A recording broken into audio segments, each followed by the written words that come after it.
तो आज हम बात करेंगे भारत सरकार के उस फैसले की जिस फैसले के बाद पाकिस्तान एक एक बूंद पानी के लिए तरसेगा। जी हाँ, मैं बात करने जा रहा हूं सिंधु जल समझौते के बारे में। सिंधु जल समझौता क्या है और भारत सरकार ने सिंधु जल समझौते के खिलाफ फैसला क्यों लिया है। आपको पता ही होगा कि 22 अप्रैल को जम्मू कश्मीर के पहलगांव में 26 यात्रियों को मार दिया गया था पाकिस्तानी आतंकवादियों के द्वारा। पाकिस्तान अभी भी अपनी हरकतों से बाज नहीं आ रहा है। भारत सरकार ने उसके खिलाफ एक कड़ा फैसला लिया है, वो है सिंधु जल समझौते को रोकने का। जी हाँ, सिंधु नदी का जो पानी है भारत अब रोकेगा। इसके कारण क्या क्या प्रॉब्लम्स होने वाली है पाकिस्तान को, क्या पाकिस्तान की आर्थिक स्थिति भी बिगड़ेगी और क्या भारत का सिंधु जल को रोकना सही होगा या गलत होगा, इन सब मुद्दों के ऊपर हम बात करेंगे। तो सबसे पहले अगर हम बात करें तो सिंधु जल संधि क्या है, इसके बारे में हम बात करेंगे। भारत कब और क्यों रोक सकता है सिंधु का पानी, पाकिस्तान की कितनी डिपेंडेंसी है इन नदियों के ऊपर, अगर भारत पानी रोकता है तो पाकिस्तान में क्या होगा, अंतरराष्ट्रीय कानून क्या कहता है, क्या भारत के पास ये ऑप्शन है कि वो सिंधु जल रोक सकता है, भारत पर इसका क्या असर पड़ेगा, अगर युद्ध जैसी स्थिति बनती है तो क्या होगा, भारत ने अब तक क्या क्या कदम उठाए, निष्कर्ष क्या होगा, क्या समाधान होगा, इसके बारे में हम बात करेंगे।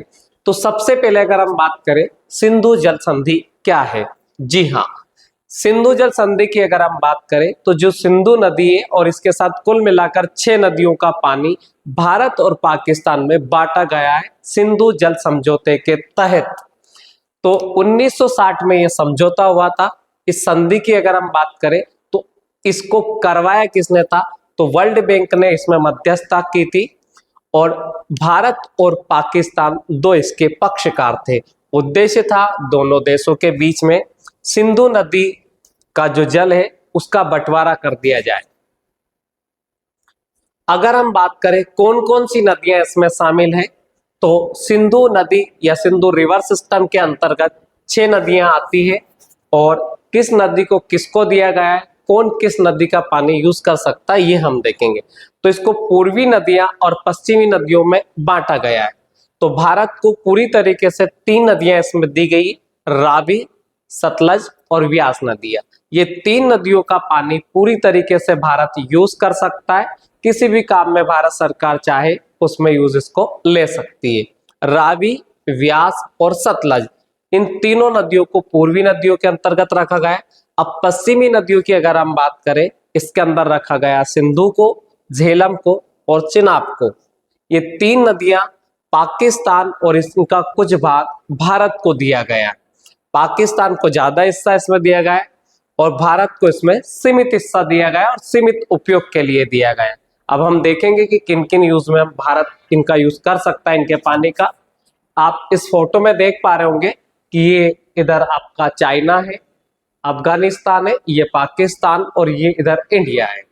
यहाँ से जो नदियां निकल रही है वो चाइना के या तिब्बत के आसपास से निकल रही है और भारत होते हुए वो नदियां पाकिस्तान में जा रही है, जिसमें जो 3 नदियां नीचे वाली है, पूर्वी नदियां जिनको हम कहेंगे व्यास, रावी और सतलज, ये तीनों नदियां हैं, इनका यूज इंडिया कर सकता है। और जो यहाँ पर ग्रीन कलर से मैंने आपको बना रखा है, इन 3 नदियों में सबसे ऊपर जो इंडस रिवर है ये आपकी सिंधु नदी है, उसके नीचे झेलम है और उसके नीचे चेनाब है। ये 3 नदियां भी भारत से ही होकर गुजरती है, मतलब तिब्बत से आती है, तिब्बत से लद्दाख, लद्दाख से जम्मू कश्मीर होते हुए ये पाकिस्तान जाती है और ये सारी नदियां सिंधु नदी में मिल जाती है क्योंकि ये सारी सिंधु की सहायक नदियां हैं। सिंधु नदी इन सबको लेकर अरब सागर में जाकर गिर जाती है। सिंधु की लंबाई की बात करें तो 3610 किलोमीटर के आसपास इसकी लंबाई है, यानी कि हमारी जो गंगा नदी है 2500 किलोमीटर के आसपास, उससे भी ये लंबी नदी है। तो सिंधु एक बहुत बड़ी रिवर है और सिंधु के वजह से ही पाकिस्तान में सिंचाई और सिंचाई नहरों का जाल है। तो सिंधु एक इंपॉर्टेंट रोल प्ले करती है पाकिस्तान की आर्थिक अर्थव्यवस्था में। तो 3 जो ऊपर वाली नदियां ये पाकिस्तान को इनका जल ज्यादा यूज करने को दिया गया और जो 3 पूर्वी नदियां हैं, इनमें भारत को इसका यूज करना होता है। भारत अपने हिसाब से कितना भी यूज इनका कर सकता है, जिनमें रावी, व्यास और सतलज प्रमुख नदियां हैं। भारत को कितना पानी इस्तेमाल करने का अधिकार है? तो अगर हम पूर्वी नदियों की बात करें तो भारत 100% उपयोग इन नदियों के पानी का कर सकता है। भारत इन नदियों पर बांध, नहर, सिंचाई और जो जल विद्युत भी इस पे लगा सकता है। उसके बाद अगर हम बात करें जो पश्चिमी नदियां हैं, सिंधु, झेलम और चेनाब, इन 3 नदियों को पाकिस्तान को इसका 80% पानी दिया गया। भारत को 20% तक पानी इसमें यूज कर सकता है, और वो भी सिर्फ नॉन कंजप्टिव यूज, यानी कि उसमें अगर हम देखें तो बिजली उत्पादन कर सकता है, सीमित सिंचाई कर सकता है और घरेलू और औद्योगिक इस्तेमाल कर सकता है। पर भारत इनके ऊपर बांध, इनसे नहरें ज्यादा नहीं निकाल सकता।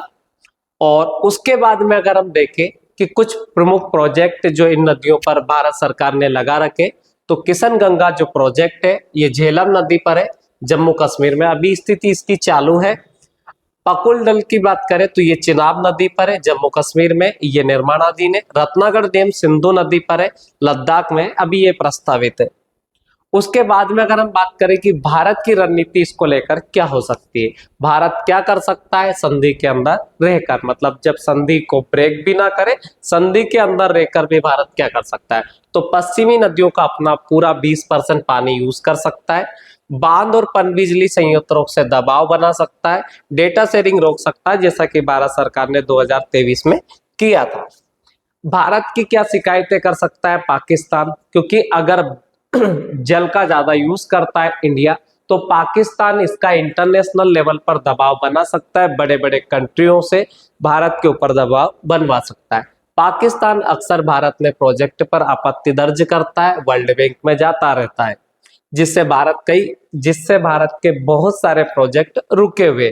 पाकिस्तान आतंकवाद फैलाता है और भारत को अपने ही पानी के उपयोग में रोकता है। क्या भारत संधि रद्द कर सकता है? इसके ऊपर अगर हम बात करें तो अब हम देखेंगे कि भारत संधि रद्द कर सकता है या नहीं। जो 1960 में पंडित जवाहरलाल नेहरू, उस समय के भारत के प्रधानमंत्री, और उस समय के पाकिस्तान के प्रधानमंत्री अयूब खान, दोनों के बीच में हुई थी। हाँ, ऐसा कर सकता है, पर अंतरराष्ट्रीय कानून का उल्लंघन हो सकता है।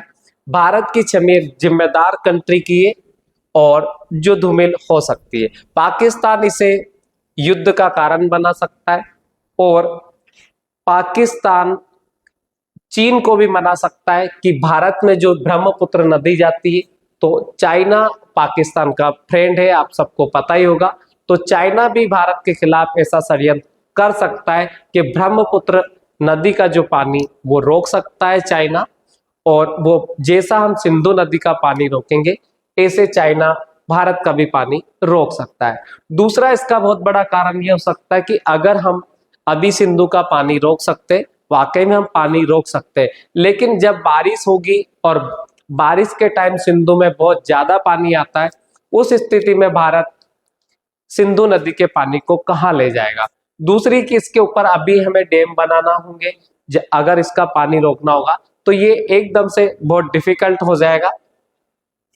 उसके बाद लेकिन अगर भारत अपने 20% के तहत पूरी तरह उपयोग करे तो क्या होगा, पाकिस्तान में खुश्कसाली का मतलब होता है सूखा होगा, सूखे की स्थिति आ जाएगी। पंजाब और सिंध की जो खेती होगी, पंजाब और सिंध प्रांत है पाकिस्तान में, वहां पर सूखा होगा और वहां की जो खेती है वो पूरी तरीके से प्रभावित होगी। इससे पाकिस्तान की आर्थिक कमर टूट सकती है और बिना संधि तोड़े ही। उसके बाद पाकिस्तान पर संभावित क्या क्या प्रभाव पड़ेंगे, तो सबसे पहला प्रभाव पड़ेगा कृषि पर। पाकिस्तान की जो 80% कृषि सिंधु नदी प्रणाली पर निर्भर है। पानी की कमी से फसलें प्रभावित होंगी, पीने का पानी भी पाकिस्तान के नागरिक को ढंग से नहीं मिल पाएगा। शहरी क्षेत्रों में पानी की आपूर्ति होगी, जिससे जनजीवन अस्त व्यस्त होगा। हाइड्रो पावर, पाकिस्तान की जो बिजली उत्पादन का एक बड़ा हिस्सा है हाइड्रो पावर से आता है, जो पानी की कमी से वाकई में प्रभावित होगा। भारत के लिए क्या क्या चुनौतियां होंगी, तो अंतरराष्ट्रीय दबाव भारत सरकार पर बना सकता है, संधि को निलंबित करने से भारत पर अंतरराष्ट्रीय समुदाय का दबाव बढ़ सकता है। तकनीकी और वित्तीय चुनौतियां भारत को यहाँ पर मिल सकती है। पानी रोकने के लिए भारत को बड़े बांध, नहरें बनानी होगी, जिससे समय और धन दोनों लगेगा। उसके बाद में भविष्य की क्या क्या संभावना हो सकती है, तो संधि का पुनः संचालन, यदि पाकिस्तान आतंकवाद के खिलाफ ठोस कदम उठाता है तो संधि को पुनः सक्रिय किया जा सकता है। अंतरराष्ट्रीय मध्यस्थता में अगर हम देखें तो विश्व बैंक या अंतरराष्ट्रीय संस्थाएं मध्यस्थता कर सकती है। तो ये है सिंधु समझौते के बारे में। पाकिस्तान जैसे आतंकवादी देश को सबक सिखाने के लिए भारत सरकार का ये कदम बिल्कुल सही होगा या गलत, आप आपकी राय मुझे कमेंट में दीजिए। क्या भारत सरकार को सिंधु नदी का जो जल है वो रोक देना चाहिए या सर्जिकल जैसे कदम भारत सरकार को पाकिस्तान के लिए उठाना चाहिए? आपकी राय मुझे कमेंट में दे। धन्यवाद।